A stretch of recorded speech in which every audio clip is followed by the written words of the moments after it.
internationally. We told you that was coming. Merkel's out there marching for free speech while she's banning it in Germany.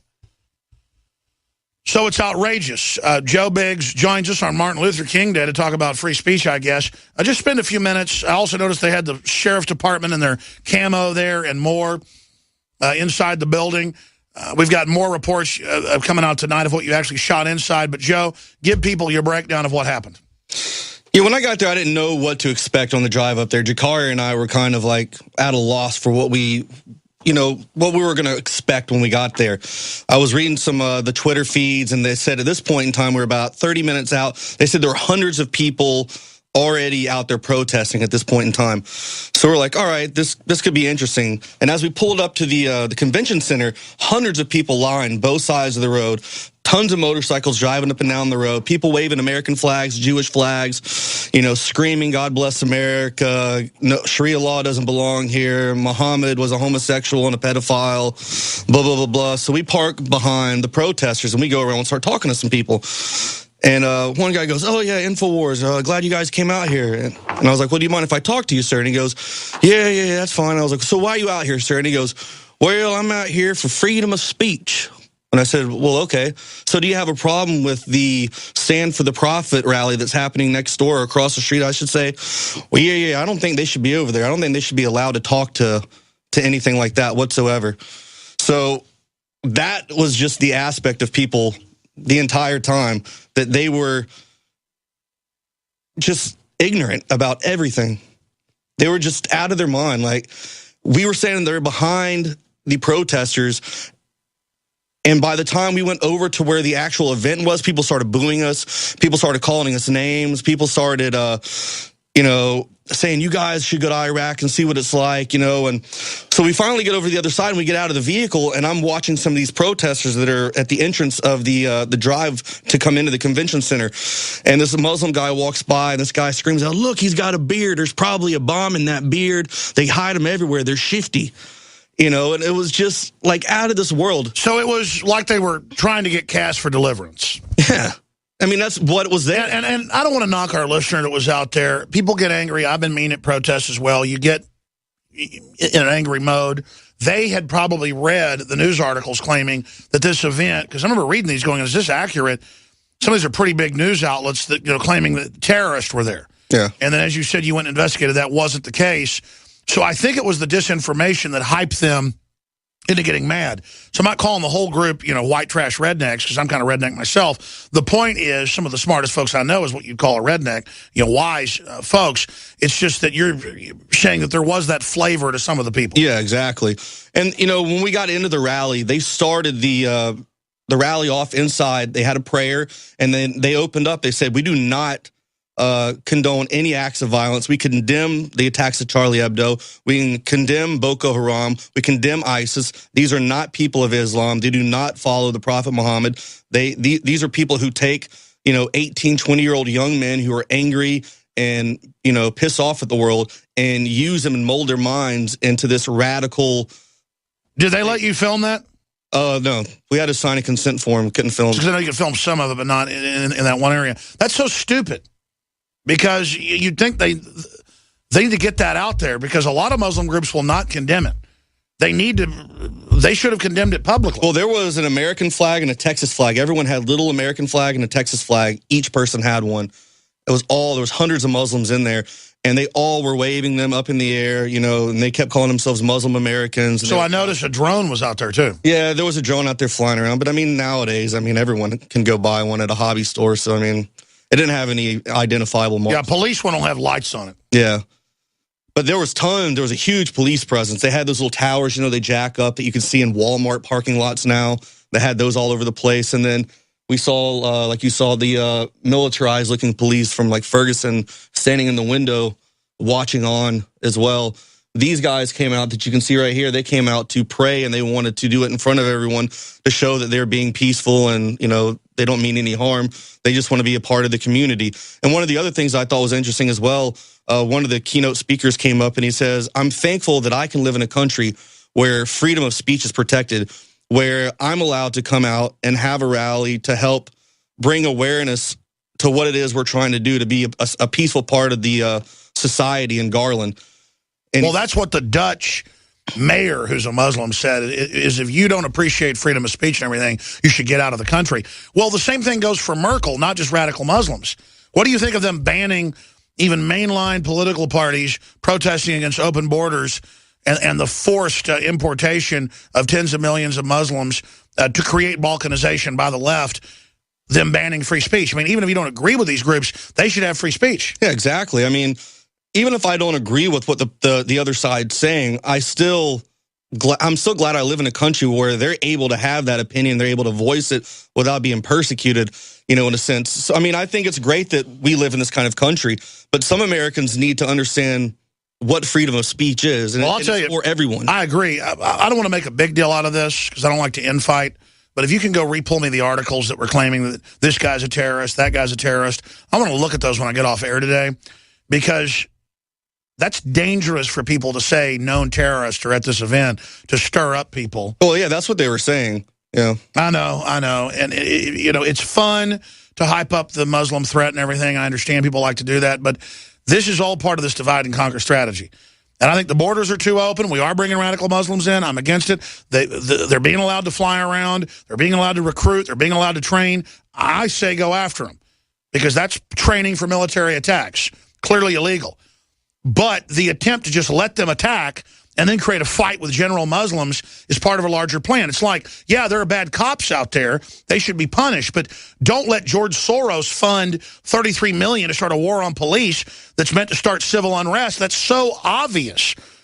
I mean, we said that back at the time that George Soros was behind it because we tracked the name of the groups. But what do you make of it coming out that he admits that he's behind the anti-police stuff? That's pretty obvious. Yeah, I mean, that's mind-blowing to see all this. I mean, because you see people now, I mean, I've been following some stuff in Jacksonville, Florida. They've been popping shots off at police officers, fire departments doing drive-bys. I mean, it's happening all over the place because of this cop phobia that's now happening. All police are bad that they're saying. I mean, a few bad apples out there, but if you look at the amount of police officers and the tens of thousands of calls they go on, they do pretty positive stuff. Well, the globalists want to federalize them and turn them into a paramilitary force that hates the public. So the globalists are funding idiots to attack them, so the cops go into that psychology. Yeah. And call it a war zone. This is the plan, and Soros admits it. It's illegal what he's doing. I guarantee you, if I was funding $33 million and stirring up groups to go say, deck the halls with dead cops, I'd get arrested, and I should. Soros is above the law because he runs the White House. The White House is doing this. The White House is running it. Joe Biggs, thank you. Yep. He's with us till 5 minutes in the next hour, and then we're going to be joined by the Food Babe. He's got a new book out, some really positive news on food freedom, one of the main fronts we can still have an effect. But I played this already at the start of the last hour, and that is the powerful video up on Infowars.com. Americans think Martin Luther King just died, or was a Confederate general, or was the first African-American to walk on the moon. I'm not going to play the whole video again. It's on Infowars.com. These are not cherry-picked. I want to get into this with Mark Dice on Martin Luther King Day. MarkDice.com. He's an author and media critic. His new book's out, Inside the Illuminati. We'll tell you something about that as well, or have him back up in a few weeks to a whole hour on the true history of the Illuminati. He's done a lot of research into it. But Mark, first off, shifting gears back to what we just covered, a few minutes with us on the clash of civilizations, the radical Islamics that are being brought in. What do you make of this overall and George Soros' attempt to basically fund destabilization and ultimately attacks on police and private property? Well, it's the classic plan of the clash of civilizations to pit different groups against each other, basically to tap into the most primitive aspect of humanity's tribalism. And with the Martin Luther King video that you showed, that you were talking about earlier, I just, again, wanted to continue to demonstrate how people are so ignorant and will believe just about anything that you tell them. And if I can walk up to people and state fake facts and get people to comment on them and not have a light bulb go off in their head, just imagine, and we've seen it demonstrated for years, what the mainstream media is able to do with their men in suits and with their professional music and with their $100,000 sets. And this is a demonstration of why the public is so easily manipulated by the television. It simply tells them what to do, what to believe. Their rational processes have become so dumbed down. You know that if somebody has an injury, if they break a bone and their arm or leg is in a cast for 6 or 8 weeks, when it's out, it's very atrophied. That's unfortunately what has happened to most Americans' minds. I mean, they're literally not using them. The smartphone use, the obsession with the internet, the short-term thinking processes have basically been short-circuited, not dumping data into long-term memory. And by the way, all the research studies that you're talking about show that. You're not just making claims here. People are disassociating. They're becoming basically zombies. And you're not out there, because we've talked about this before, to make yourself look smart and make them look dumb or cherry picking. You're out there showing really what you ran into and just how much danger we're in. Because quite frankly, it is liberals. We found this in Austin. If you go to a conservative area, they're pretty informed, they're pretty smart compared to these people. So-called liberals are but they always think they're real smart. And MSNBC makes fun of dumb conservatives all day, who certainly exist. I'm not conservative or liberal. I'm into just freedom, libertarian. But this phenomenon of liberals being dumber than a lobotomized turkey or something, they're a very scary group, because they will vote however they're told to. That's why I'm demonstrating, and I'm glad a few years ago some of your crew came out and we did a video together, and they were probably stunned to see just how easy it was, not only for me to demonstrate people signing the petitions for absurd legislation, just stating a fact, a fake fact that you tell them it's for their own good. They'll sign a petition to repeal the Bill of Rights, just complete insane ideas. Your camera crew got to see it. My cameramen are absolutely stunned. And, we're talking earlier in the show about the power of television. One of the most famous media analysts is a man named Neil Postman, who wrote a book in the 1980s called Amusing Ourselves to Death.